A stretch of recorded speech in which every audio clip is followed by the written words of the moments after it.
बढ़ते आगे भोपाल से बड़ी खबर, जो टैक्सी यूनियन का विरोध प्रदर्शन। जी हां, भोपाल में आज नहीं चलेंगे ऑटो टैक्सी और निजी कैब कंपनियों के चालकों की हड़ताल है। अवैध वसूली किए जाने के आरोप में यह हड़ताल की गई है और 8 मांगों को लेकर टैक्सी यूनियन की यह हड़ताल है। तो बड़ी खबर भोपाल से आप तक पहुंचा रहे हैं। टैक्सी यूनियन की तरफ से विरोध प्रदर्शन किया जा रहा है। राजधानी भोपाल में आज ऑटो और टैक्सी नहीं चलेंगे। और निजी कैब कंपनियों के चालकों की बात की जाए तो इनकी तरफ से आज हड़ताल होने वाली है। इनकी अलग अलग मांगे हैं जिसको लेकर ये सड़क पर उतरे हैं। ज्यादा जानकारी के साथ निहारिका जुड़ गई है, सीधा हम रुख करेंगे। निहारिका, क्या कुछ मांगे हैं जिसके लिए ये हड़ताल की जा रही है? भोपाल में आज ओला, रैपिडो, उबर सहित जितनी भी निजी कंपनियां हैं उनसे अटैच गाड़ियों के चालकों ने हड़ताल घोषित की है। आज स्थायी हड़ताल है। आज के दिन कोई भी गाड़ियां, टैक्सी, ऑटो चलती हुई नजर नहीं आएंगी। आपको तस्वीरें हम भोपाल के रानी कमलापति स्टेशन के बाहर की दिखा रहे हैं, जहां लाइन से आपको ओला, उबर की गाड़ियां खड़ी हुई दिखेंगी। दरअसल इन लोगों का कहना है कि जो अवैध वसूली इनसे की जा रही है उसके खिलाफ टैक्सी यूनियन प्रदर्शन कर रही है। हजारों की संख्या में ऑटो और टैक्सी चालक जो है आज वे गाड़ियां नहीं चला रहे हैं और जितनी अगर गाड़ियां चलते हुए नजर भी आ रही है तो सुबह से उन्हें रोककर और अपना प्रदर्शन करते हुए ये सभी लोग नजर आ रहे हैं। इनका कहना है रेलवे स्टेशन पर अवैध वसूली तत्काल बंद की जानी चाहिए। एयरपोर्ट और अन्य पब्लिक पिकअप पॉइंट्स पर उचित पार्किंग की सुविधाएं न मिले। जो एयरपोर्ट पर प्राइवेट टैक्सियों का अतिक्रमण है उसे रोका जाए। अवैध प्राइवेट और 2 व्हीलर टैक्सियां जो है उनकी सेवा बंद की जाए। निजी टैक्सी कंपनियों को सरकारी दर से लागू करा जाए। फिटनेस मशीनों में भी तकनीकी गड़बड़ियां जो है उसे सुधारा जाए। पैनिक बटन के नाम पर कई अवैध वसूली होती है उसे नहीं किया जाए। यूनियन के लिए स्थायी कार्यालय की व्यवस्था भी की जाए। इस तरह की तमाम मांगे लोगों की है। यहाँ पर कई टैक्सी चालक भी मौजूद है, इनसे बात करके जानते क्या कहना है। भैया, आज आप लोग यहाँ पर प्रदर्शन कर रहे हैं, गाड़ियां बंद है आप लोगों की, सारी गाड़ियां यहाँ पर लगा के रखी है, क्या कारण है? मैम, कारण ये है कि जिस तरीके से जो फेयर मिलना चाहिए, जो 5 साल पहले फेयर मिलता था, आज 5 साल बाद बढ़ना था, लेकिन आज ये कंडीशन है कि 5 साल बाद आधा हो गया और 10 किलोमीटर का 90 रुपये भी फेयर बन रहा है। और हबीबगंज रानी कमलापति रेलवे स्टेशन पर अवैध तरीके से। भैया, क्या मांगे आज आप लोग यहाँ खड़े हैं?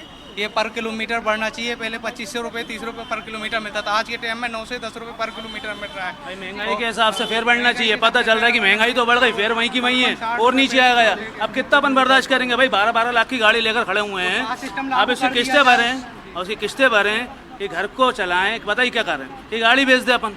आपको समझिए ना ये चीज़ें। कितने दिन की हड़ताल पर है भैया?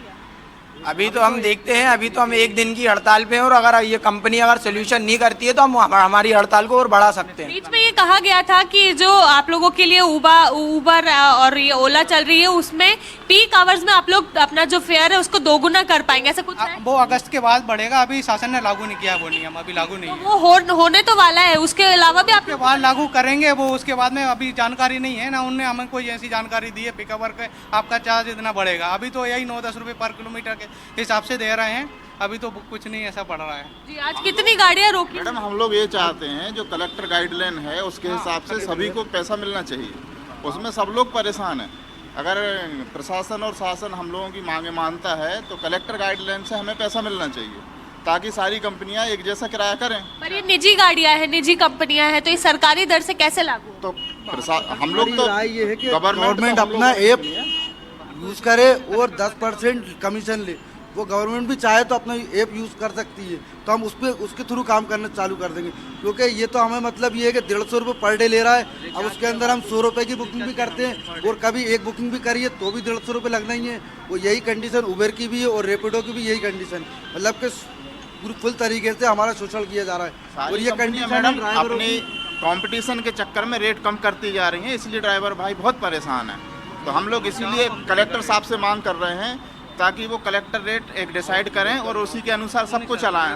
बिल्कुल, देखिए जो हालत यहाँ की है वो ये साफ दिखा रही है कि जो रेट्स लगातार गिर रहे हैं कंपटीशन के कारण, जितनी भी प्राइवेट कंपनियां हैं वो अपने दरों को कम करती जा रही है और कम करने के चलते ही जो चालक है उन्हें परेशानी हो रही है, क्योंकि 150 रुपये प्रतिदिन का इन्हें कमीशन तो देना ही होता है या 150 रुपये का इन्हें अपनी टिकट कटानी होती है और उसके अलावा पर सवारी इन्हें कमीशन भी देना होता है। तो ऐसे में इनके हाथों में, जेबों में कुछ बचता नहीं है, जिसके कारण अब ये कलेक्टर से मांग कर रहे हैं कि जो दर है वो सरकारी लागू होनी चाहिए और सरकारी दर के अनुसार ही प्राइवेट कंपनियों को भी काम करना चाहिए।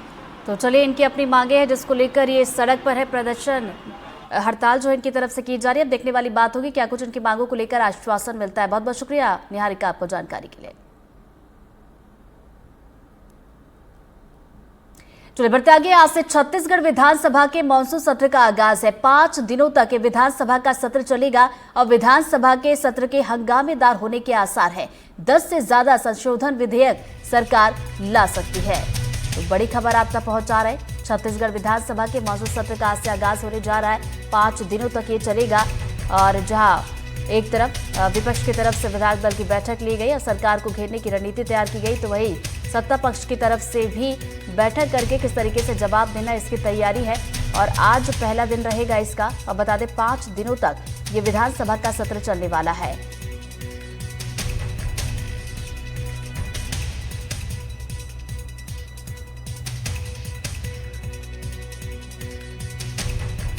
तो बड़ी खबर रायपुर से आपको बता दें, डिजिटल अरेस्ट के नाम पर ठगी हुई है। ठगों ने क्रेडिट कार्ड का बकाया होने का झांसा दिया है।